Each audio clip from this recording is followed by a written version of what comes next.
All right, good afternoon, not good morning, but I don't think it's morning for anyone, right? Steve, it's not morning for you. No. So we're in the afternoon phase for everyone. Welcome to this month's roundtable for the Housing Facility Services Committee. We are real glad that you're here with us today. Just wanted to make sure we drew attention to the online resources that are available. A lot of recordings from some of the roundtables that have been taking place, in addition to the online community where folks can engage. Today, Joel Gotti and myself will be your facilitators for the conversation, and we are looking forward to that. Just a note about today's session, similar to what we've been doing for coming up on a year now, is this is really going to be conversation based and a way for folks to kind of connect and share what's going on. Do welcome the use of your webcams and microphones as you're able, but do ask that folks mute when they're not speaking. Please feel free to use the chat. We found great success with that in our recent meetings for folks to connect and engage in that way. And feel free to utilize the reactions if you're wanting to jump in and having difficulty with that. Please utilize those options. For our conference and program committee, Aubrey is here with us today. We don't have a ton of updates right now because we are anxiously awaiting what things might look like. And so do keep your brains thinking of what are some of those things that you might want to share for fall conference.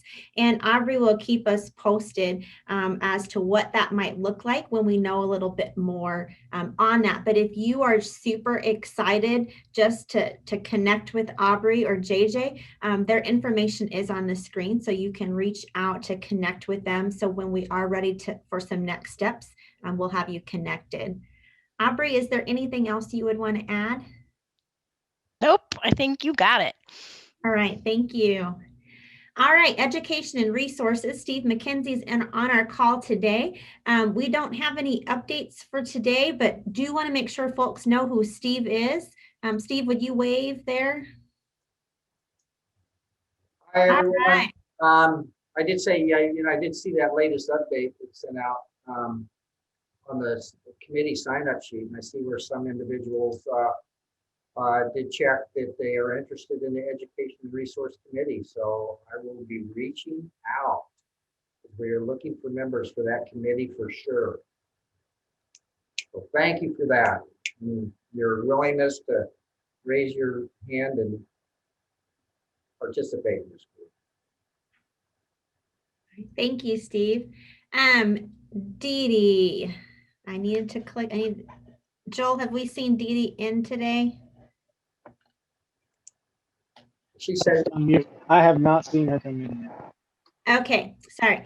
So I will go ahead and share some updates that Dee Dee had for the group. She had a conflicting meeting, so we weren't sure if she'd be able to jump on this afternoon. But Dee Dee does have a mentor and mentee program that her subcommittee group is working with. And so if you're interested in being a part of that program, whether it is as a mentor or a mentee, I would encourage you to email Dee Dee. Her address is there on the screen. And so that group, that program has started. And so she has linked some folks with that, but they're open to accepting some more folks who would like to connect in that way. Also wanted to share that Dee Dee has been working in collaboration with the Women in Housing Network to provide a roundtable on women in facilities and operations. That is scheduled to take place on March 24th at 3 Eastern time. And so if that is something that you are interested in, would encourage you to put that on your calendar. You can find more information on the ACUHO-I website that is on the main page right now under important dates, I believe. Caught me mid-note. Good morning, good afternoon, everyone. As Teresa said, my name is Joel Gaddy. I'm here at Oklahoma State University. From the communications committee side, if you are a part of our listserv, which I send out an email separate from the ACOA Open Forum. If you're a part of that, I had tried to dabble in some Outlook trickery, and it did not seem to work well to be able to allow y'all to respond to polls. That doesn't mean that I'm putting that topic to bed. I'm going to figure out some other ways. But as far as the committee aspect, we did have some new folks that had expressed some interest on the interest form, which I will post here in the chat.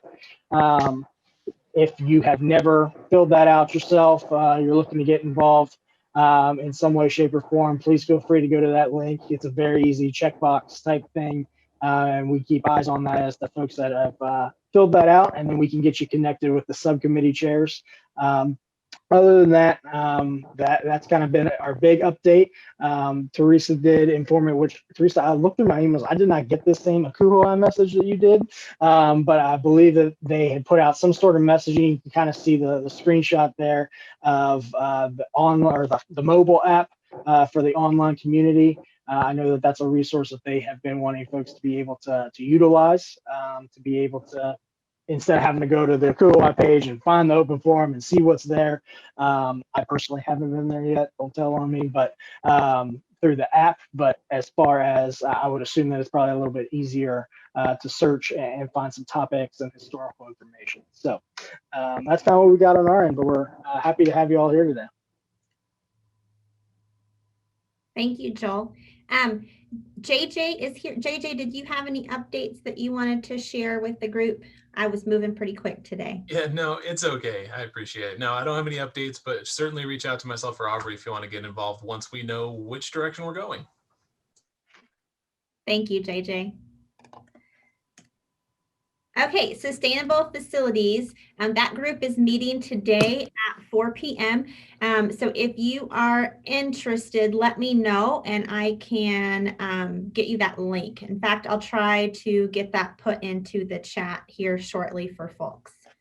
But Robin is the chair for that group, and his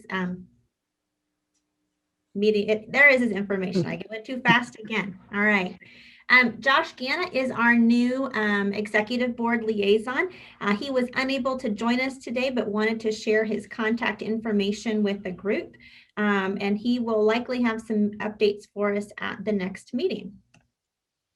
All right, so now we'll get into the discussion portion of today's meeting. And so these are just topics that folks have either reached out to one of our leadership team to request information, or it's things that the leadership team has brainstormed that we think are topics that are important on our campuses that others might want to know more about. We're not limited to what we have put on the screen today. And so if there's something you want to talk about, please raise your hand or put it in the chat. Also know that we don't have prepared responses for these topics. So this is really an open sharing time. So if you have something on that topic, we would really love for you to step up and share that information for others, and we can be resources for each other.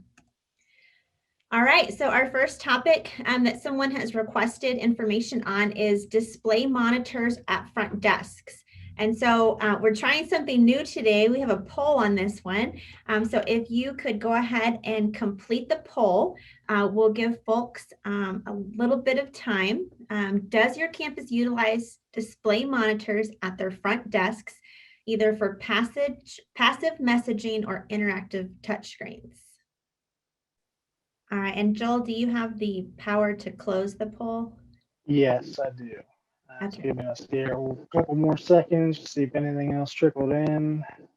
Looks like we got about 82% of folks replied. So I think, did that just publish the results for everyone? Is that shareable, perceivable? How about now? Okay, Does now that we allow people to see? yeah, There we it can. is. Okay. Awesome. All right, so it doesn't look like we have more people that do not utilize them.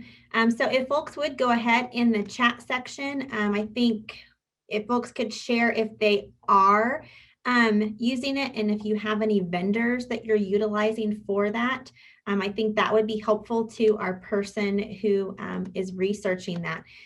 John has shared that they're doing a pilot of some passive messaging displays through their campus IT department. So he shared the type of media players. Thank you, John, for that. Do others have some experience that they would like to share related to the displays?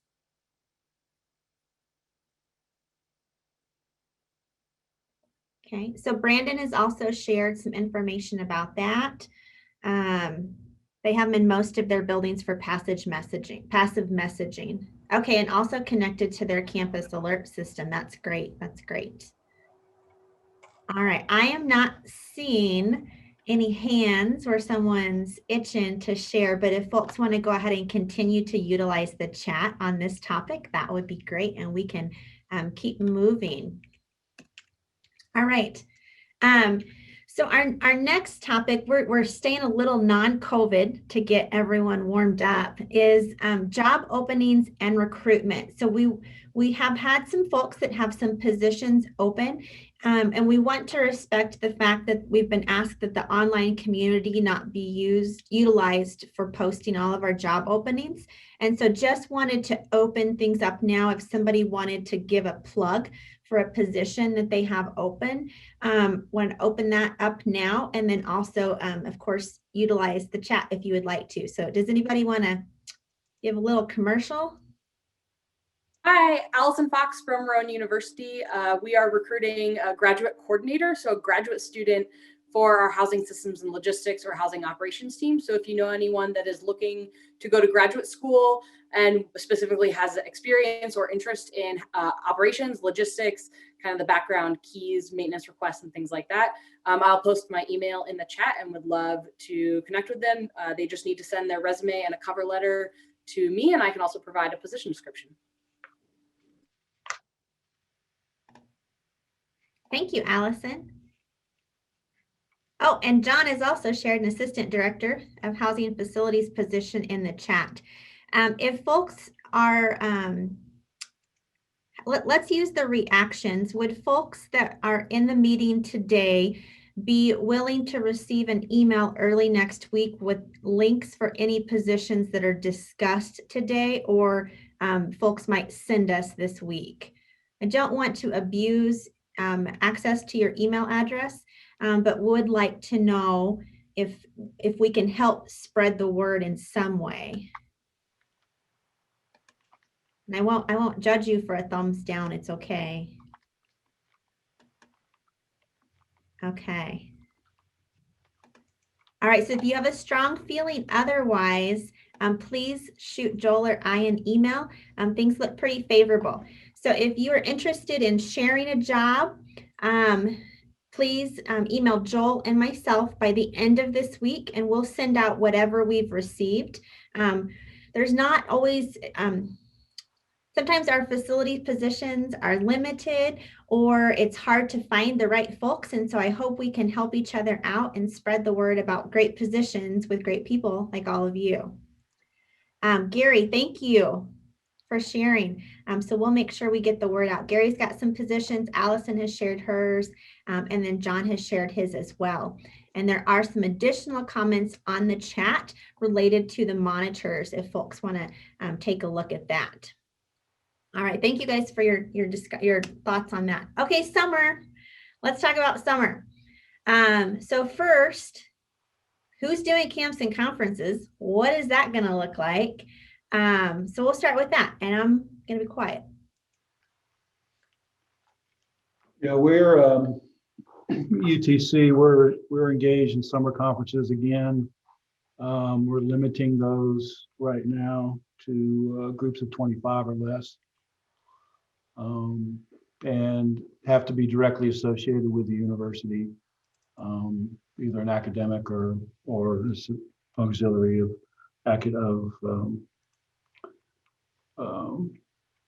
athletics or something like that. It just can't be somebody off the street. We'll see how it goes. The one thing that's concerning to me is that the university is not in a position to offer resources to anyone who's not a student in terms of COVID. So our health services will not engage with anyone on campus who's not a student. So we're going to require our groups to have their own COVID plan that they have to vet and get approved by the university prior to engaging with us in the summer, which I don't know. I'm just not anticipating a whole lot of takers on that, to be honest about it. So we'll see how it goes. Thank you for sharing, Gary. Is there someone else who would be willing to share verbally on where you're kind of at on your campus? I can share where we are at Ohio State. We have decided that we are not going to be allowing any external groups on campus. So if there is a conference, it would be associated within campus for some way. We will have summer students on campus, obviously, but anyone who is going to live with us for a conference would be required to follow all of the testing protocols that we have in place. So we're not sure that that's going to be something that's going to be really exciting for everyone. So at this point, we're assuming we're going to have mostly just students here for summer school. Now, Aubrey, if I remember correctly, you have a pretty extensive testing process. So would you share what that looks like so folks can kind of have some context to how that's impacting summer operations? Sure. So currently right now, our students are testing anyone who lives with us. And actually, we started this semester, so it would have been in January. Anyone who is coming onto campus for a class must test weekly. We are doing those tests in-house. So we are running all of the samples. So we will continue to do that throughout the summer, as well as our assumption that we will require anyone living with us to test weekly. That's the same here at SUNY Binghamton and at all of the SUNY schools. There is an expectation that anybody with an on-campus presence has to be tested weekly. And so employees who have a rotating schedule like myself, I'm on in person one week and then off the next. I just need to get tested for my in-person weeks. And similar for students, if they're fully remote, they don't need to be tested. But if they come for any period of time during a week, they need to be tested in that week. We're not doing cancer conferences in person, other than there are some small events that are planned on campus that are under the guidance of our state kind of gatherings. So I think there's a few outdoor weddings and things like that are being booked on some of our facilities and catered in-house, but they're all very small, socially distanced, et cetera. So let's kind of hear, so it sounds like, Gary, you share you're maxed out at 25 on your groups that are coming in. For those that have groups coming in, do you have any max numbers that you're working with?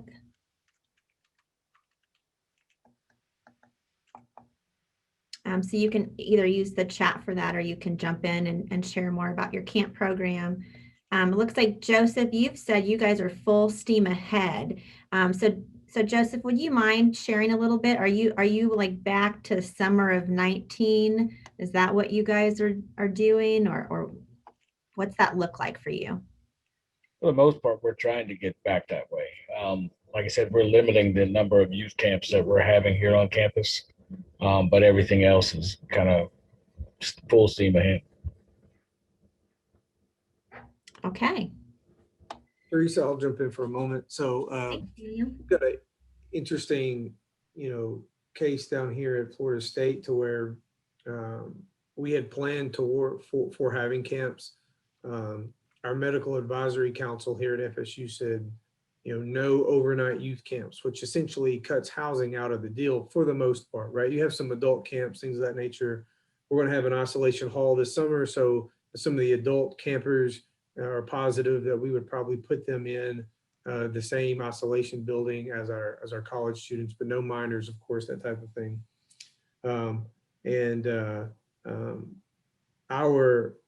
One of our vice presidents said that they had a conversation with this state epidemiologist who made the assertion that you no longer need to isolate students in a separate building from where they currently are living. And so that was news to us. And so, at this point, that VP is having an interesting discussion with the medical advisory council about what they're advising versus what the state epidemiologist is asserting. That's if the VP heard that correctly. And so the other thing that we've been asked to do is put together a proposal of all campers get their own room. So, if they become positive, they go back to their room. So mommy or daddy come and pick them up, and then they go to the house. That type of is set up. But so we are still in a holding pattern, and that obviously is there's a lot of dominoes that fall from that, not only with staff hiring, but a lot of facility stuff as well. So that's kind of where we are. But no, we have not had any maximums. For us, we're looking at boys state and girl state as a pretty big thing. There are some political things that happen around boys and girl state that not a lot of other camps, are not as influencing for. If we have to put all of boys state their own individual rooms, we'll easily have to have 700 rooms for one per person. So that's a lot.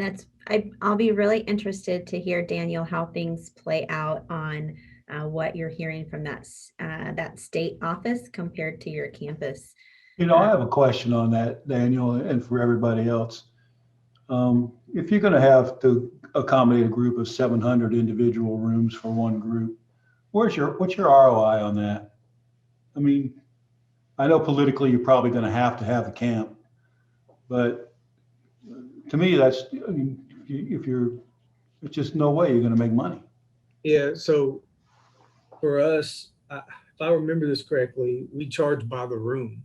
And so, expanding the amount of rooms, I guess, would up the cost as well. I'm not really as tight with all the financial policies for camps and conferences. I'm just not over that, but work with it as closely. But, I think there's some, they would expand, the cost, obviously, if they take up more rooms for us.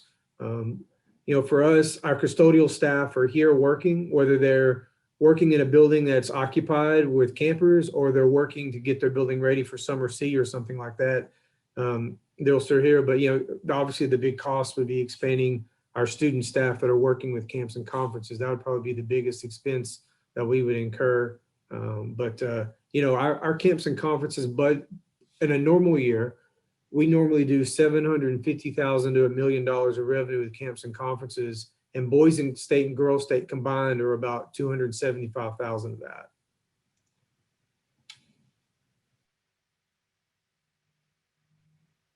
Thank you for sharing that, Daniel. And Gary, that's a good question. So if folks have other conversations that you want to have related to camps and conferences, let's keep that going. There are a number of comments in the chat for folks that are kind of curious about testing protocols. We've got a comment about UCB that they're testing residents twice a week and employees weekly. That compared to what Aubrey has shared at The Ohio State and what JJ has shared, if folks are looking to see what testing's looking like, some good comments there. And then Bill has shared they have to get to phase 3 before they can even host anything. But it looks like there's a lot of reduced numbers and a lot of reduction in youth camps across the board. Doug shared he's only got adult camps in small numbers. And so I know that's a big deal for their campus to make a shift like that.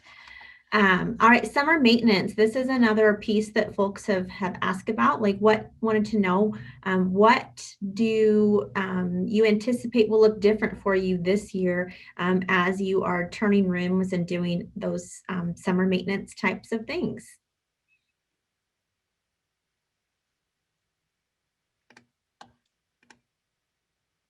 John, can I tap you to share any things that might look different? Because I know you're always planning well ahead. Sure, I can pretend that I am. Yeah. No, we have an opportunity with empty buildings again this summer to work with our facilities department to do some more maintenance. We have some new leadership in our facilities Oregon campus who is very focused on targeting the areas that need it the most, which is amazing and great. So we've been working with them to pull some history on what areas have the largest number of tickets and for what purpose. And I've been trying to get some estimates now to attack those problems over the summer. Some examples of that are common plumbing issues in an apartment complex. We're doing the second phase of a planned 3-phase renovation that got put on hold for our apartment complex to redo bathrooms and kitchens. And then using staff who would typically be doing work for camps and conferences or doing room flips to get an extra set of eyes on some of our older spaces and do some really detailed work on some of those rooms that would be occupied by, I mentioned our largest camp and conference operation typically would take our 2 largest buildings over the summer for most of the summer. So instead, we're going to have those staff spend more time in those rooms doing some more detailed work, which hopefully, is a good use of that time. That's good. And I think that reminds me, I feel like that's something that you talked about, Daniel, when we first started some of these conversations on how your team was working to show some value in these kind of strange times when we kind of had to pivot a little bit and make that best use of the time. I think you talked about that another time. And so let's see here. Michelle has shared that they had a lot of staffing reductions. And so that I'm going to go ahead and move to our next slide because I think I have staffing next. Teresa, I think Bill LaCava had his hand up on the summer maintenance side of things. Go ahead, Bill. I was going to say for us, I just got out of a meeting right before this talking about our summer housing projects. And right now what we're looking at is 80% of our rooms have not been fully serviced since 2019. So we're going to go back through and do that. But I only have a 5-crew maintenance staff for 2,500 beds. So they are pushing everything they can do to get those things done. We have increased our student staff members that I've gotten 10, and they're going to be working 25 hours a week for those. But they're also going to be doing not only maintenance, but if we have camps, because we look at maybe 1 or 2 camp groups that we're having right now. We haven't had that influx of people coming in. But we need to get to the university needs to get to their phase 3 of their COVID plan. And right now we're still stuck in phase 1. We might be out of phase 1 come spring break, but it depends on how the students do in spring break. So I feel like we're going to still be in phase 1. That being said, we're looking at building prep, filter changes, weatherproofing and all is what we're mainly got on hold for us. I do have a couple capital improvement projects that got approved, but nothing too major on there. I reduced that budget to help increase some of our staff over there. Besides that, we just have our normal housekeepers just turning rooms on top of that. But our biggest concern is just our maintenance guys. We haven't reduced anything. The only thing we reduced is overtime. So just the amount of overtime we're paying out. But we've reduced that for the whole year, and we haven't really used overtime this year. So we're probably going to use it all in the summer at this point. I like it, kind of pushing the resources to when you need it. That's great. So Bill started touching on this. They're going to do filter changes, and Steve, I think you brought this up in our small group. What are folks doing on filter changes? Are you going to stay with the MERV 13s? Are you going to kind of shift back? So if folks want to comment on that, or if anybody wants to talk. Teresa, I can jump in there. We did not change over all of our equipment to MERV 13s. Obviously, anything that was on an air handling unit that was a common area, hallway, entry area, those did get changed to MERV 13s. But I should backtrack. We tried to do as many MERV 13s as we could. But then obviously after the first routine maintenance time frame came around and they saw, how clogged up stuff was because it was filtering more, our facilities management partners wanted us to increase the amount or the frequency that we do our PM. Right now we're quarterly. And so they're like, we can't keep up with this. We don't have the staffing for that either to even increase. You would need to increase, but we can't even have the staffing to get to the point that we would probably want to be at. So we have then since kind of backed off and said, well, individual apartments, individual suites, those will remain on, I think, MERV 9, I think is what it was. So we will go back to using those and keeping them on the quarterly schedule, versus then the common areas will stay on the MERV 13 until someone else changes their minds down the road. So, but our summer maintenance is part of our summer maintenance schedule is one of the quarterlies, so that every building gets hit. It gets its quarterly maintenance for thermostats and air filters and all that kind of stuff. So, and on the summer maintenance side, we are doing basic system checks, very minimal cosmetic work, not changing out as many blinds as we normally do.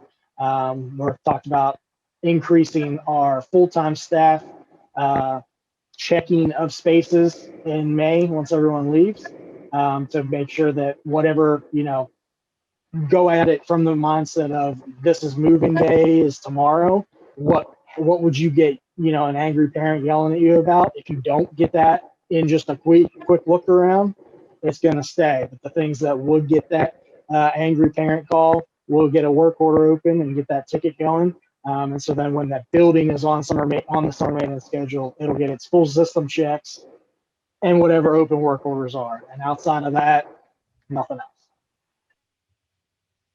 Thank you, Joel. Joseph says they've changed to 13, so you're staying with 13s, Joseph? Okay. And then Donnie, they've decided not to make that change. And so would welcome anybody else jumping in on that so that Steve has more input on that. Are you staying on 13s or are you going back? Or I never went to 13s. If folks want to put that in the chat, that would be great. So Gary, is your summer looking pretty similar as far as how you're turning your spaces? Yeah, we will be as convoluted and confused as ever. We are turning our spaces the way we have in the past. We have a bunch of projects that we're still going forward with. We biting into our reserves to get things done. We're taking a couple of buildings offline just for the fact that we don't have to use them for summer conferences now that we've cut back on so many of them. And so it's a, rock and a hard place kind of a thing. You've got them offline, but you don't have the resources to fully engage them in a renovation. But we're doing what we can. We've got some ventilation issues we've discovered because of COVID, actually, that we really need to address. We're going to go after those to try to mitigate some of that. But yeah, we're going to be turning and burning. We probably bring in some outside assistance with our housekeeping for sure, and then may do some Rolodex work with our mechanical work as well. So. Thank you. Now we have so some of us have had staff that have continued to be available through the last few months, but for others, their crews got cut or much smaller, and so now they're kind of rebuilding. And so we're looking for some information on what does clock in look like. So as you're heading into summer and you might have a crew coming back or a crew that's getting a lot bigger, what does clock in look like? How are folks handling staffing assignments to encourage the physical distancing or being mindful of who we have together and contact tracing and all of that? How did you do training, or how will you do training with social or physical distancing being brought into play? So some of you that have already been doing it or planning for what's coming, if you would share on this topic to help folks who are maybe getting people back, wanted to ask for some insights here. We changed clock-in time, so that's one thing, and we provided some flexibility, spreading the staff over a half hour. So we gave them an arrival window, which corresponds to a departure window. So it's the same 8-hour day or 8.5-hour day, but so that everybody's not congregating around time clocks like they normally would. Early on, when we came back in May, we kind of policed that. So there was a supervisor at the clock each morning We've strayed away from that at this point. Everybody's kind of gotten the point. But that was one thing that we did. We went to virtual staff meetings. So unless we needed to be in person, I was doing a bi-weekly or a monthly recorded like voice staff meeting, and it got sent to all of their cell phones so they could listen to it. Being very intentional about work assignments. So, you know, trying to keep people spread apart, assign people to different buildings.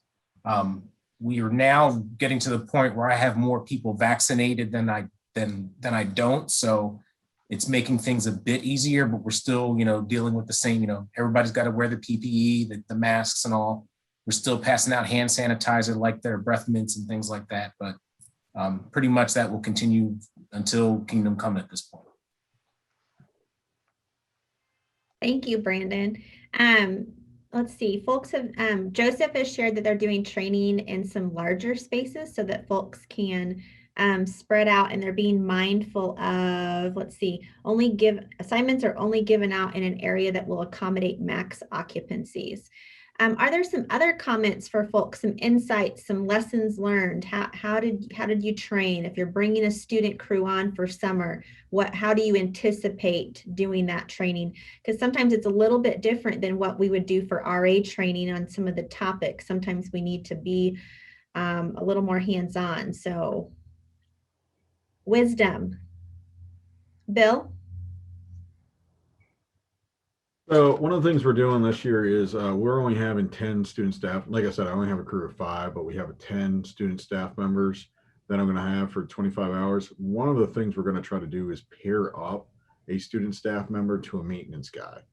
So instead of having 2 crews of maintenance going out with those 5 guys, we're going to have all 5 crews go out, and we're going to assign 2 students. So they work through 25 hours, maybe a little couple hours extra, but this way the maintenance crew has the same student staff member working with them the whole time to help with filter changes.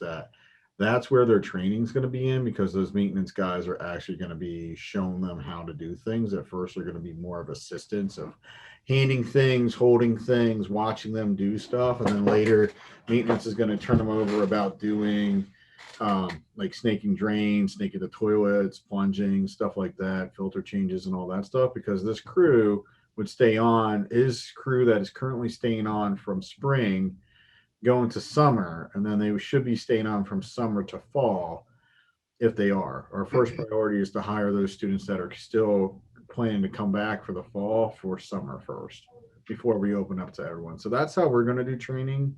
We're also going to have like general training as well, just like with that, but with our limitations right now, we're probably only going to bring like 5 of those students in at a time to do training. But demonstrations and all, we're going to have to wait till they actually get on the field to do some of the demonstrations.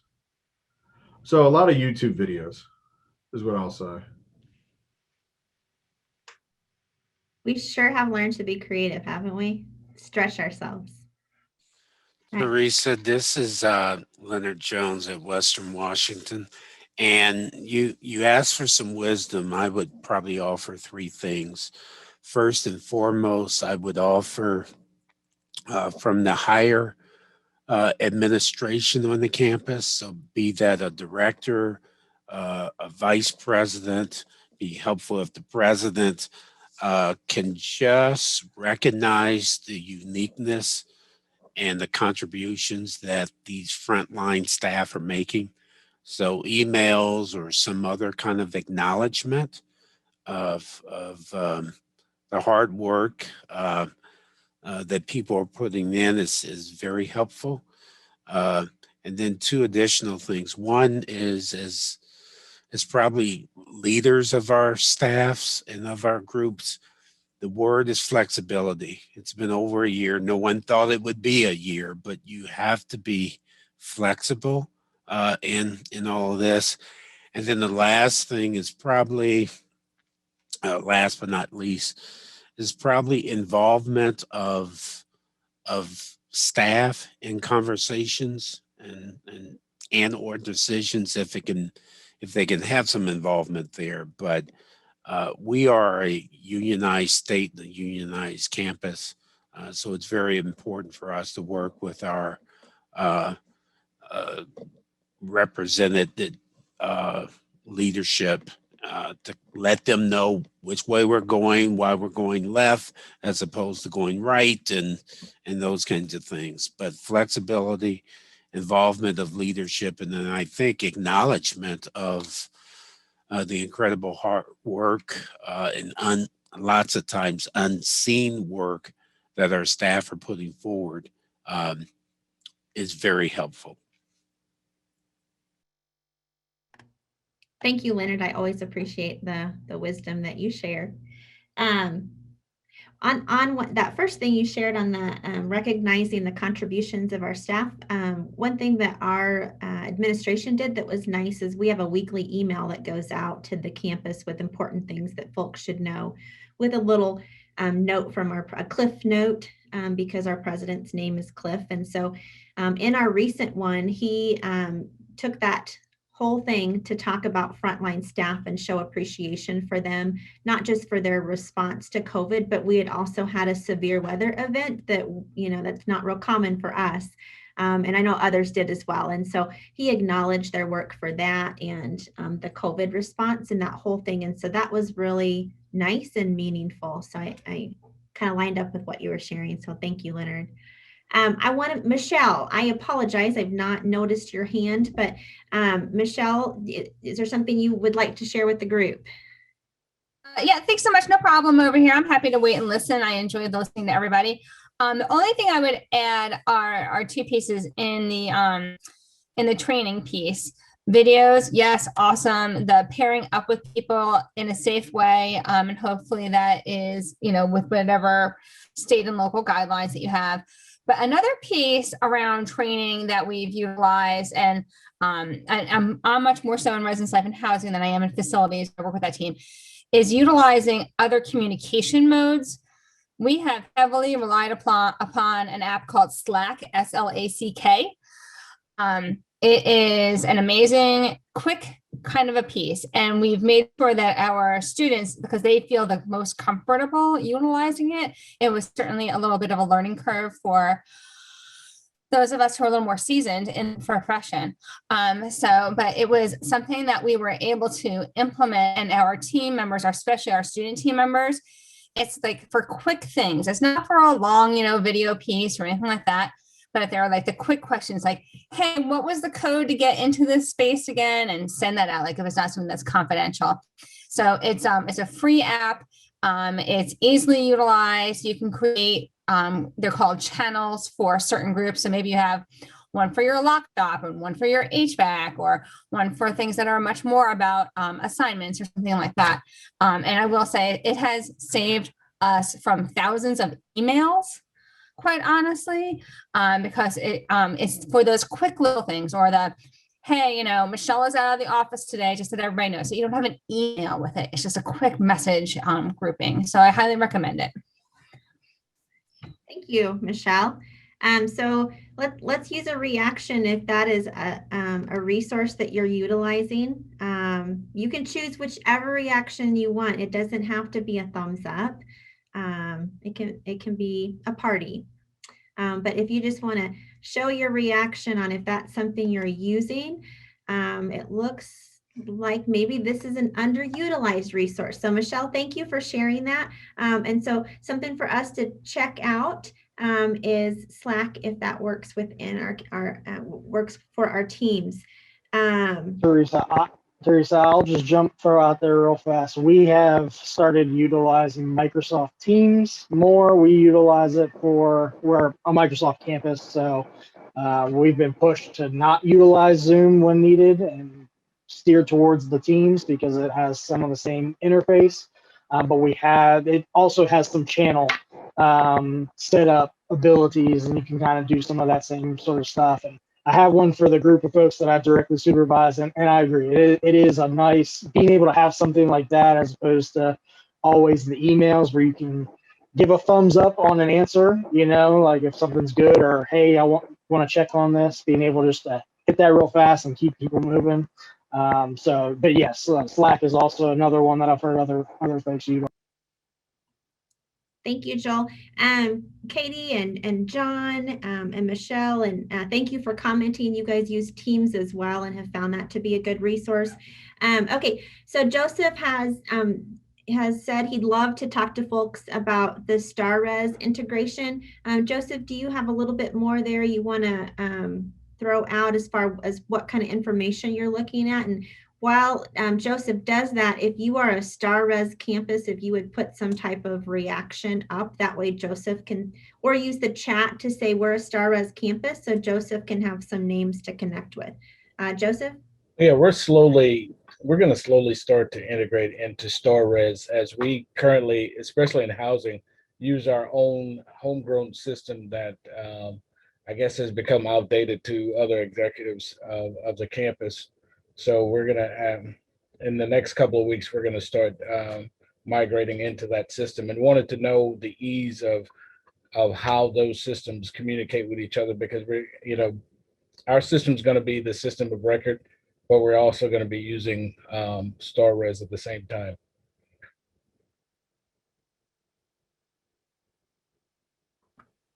So Joseph, it looks like we've got some folks that are commenting in the chat. John at Tulane is using StarRes in addition to Aubrey at The Ohio State. Let's see. Looks like somebody else is moving to StarRes. Oh no, StarRes moving to TMA. Okay. University of Delaware, Michelle, who just shared some things with us, is a StarRes campus. Joshua Goyne. So hopefully that will give you some names to connect with. And JJ is also a StarRes campus. So hopefully you can connect with some folks if you're catching all those. Oh, they're flying by, Joseph. You got so many people you can talk to. Great. Awesome. Thank you all for jumping in and sharing that so Joseph can have some support as he makes that transition. Okay, I'm watching our time.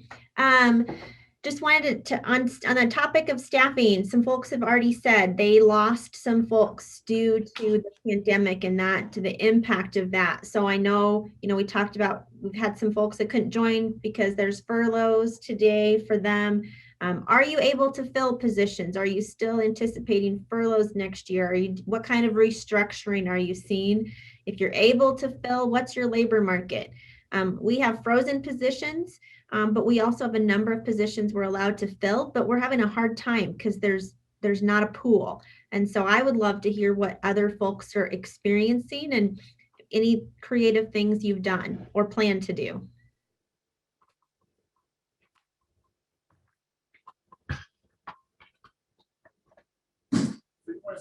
I don't know if prayer counts as a viable solution, but that's what I'm going with at this point. Once they unfreeze the hiring red tape, hopefully we'll backfill a carpenter and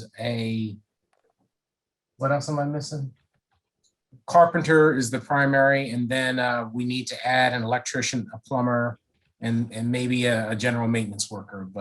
And then we laid off or furloughed a couple of housekeepers, so hopefully we'll get those back and then add the 6 that we were planning to fill before COVID came.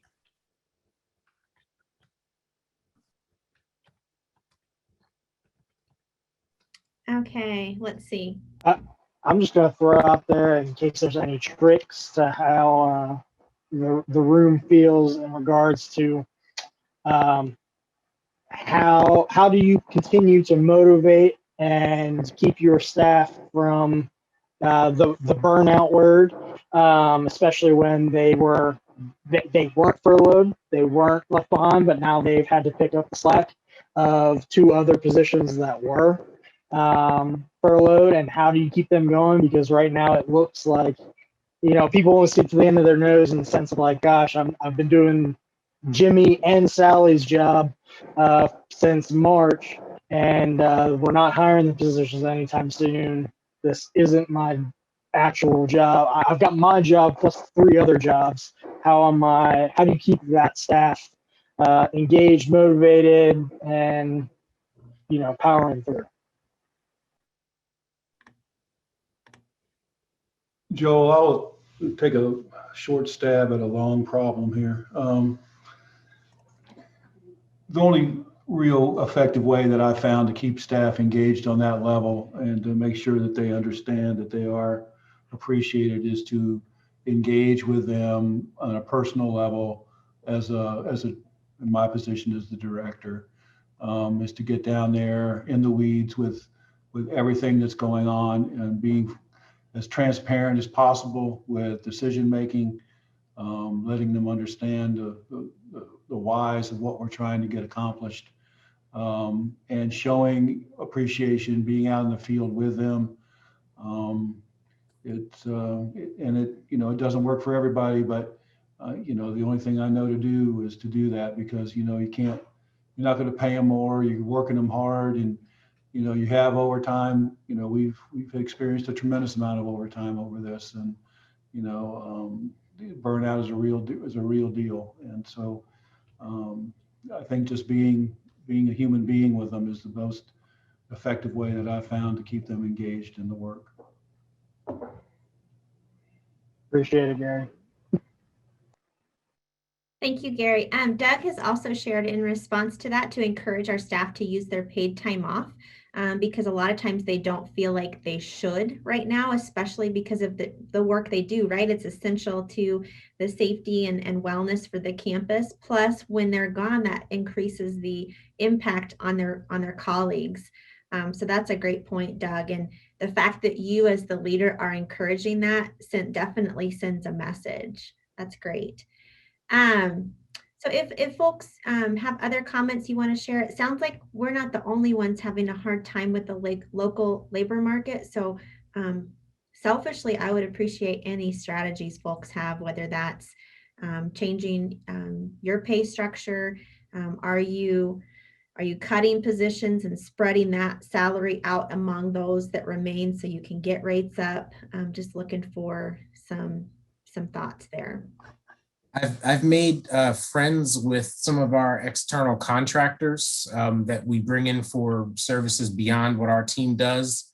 They seem to have a closer plug into the labor market at times, so they get in with the technical schools and things like that. So a couple of the guys from our HVAC mechanical company and our plumbing suppliers and things like that, even people that we buy parts from and things, if we post something, I'll share the posting with them. Sometimes they know a person or a family member who's come out of school and might have a couple of years under the belt that might be able to get through the process. So that's one way I've found a little bit of success there. Here's an idea that I'm vetting out.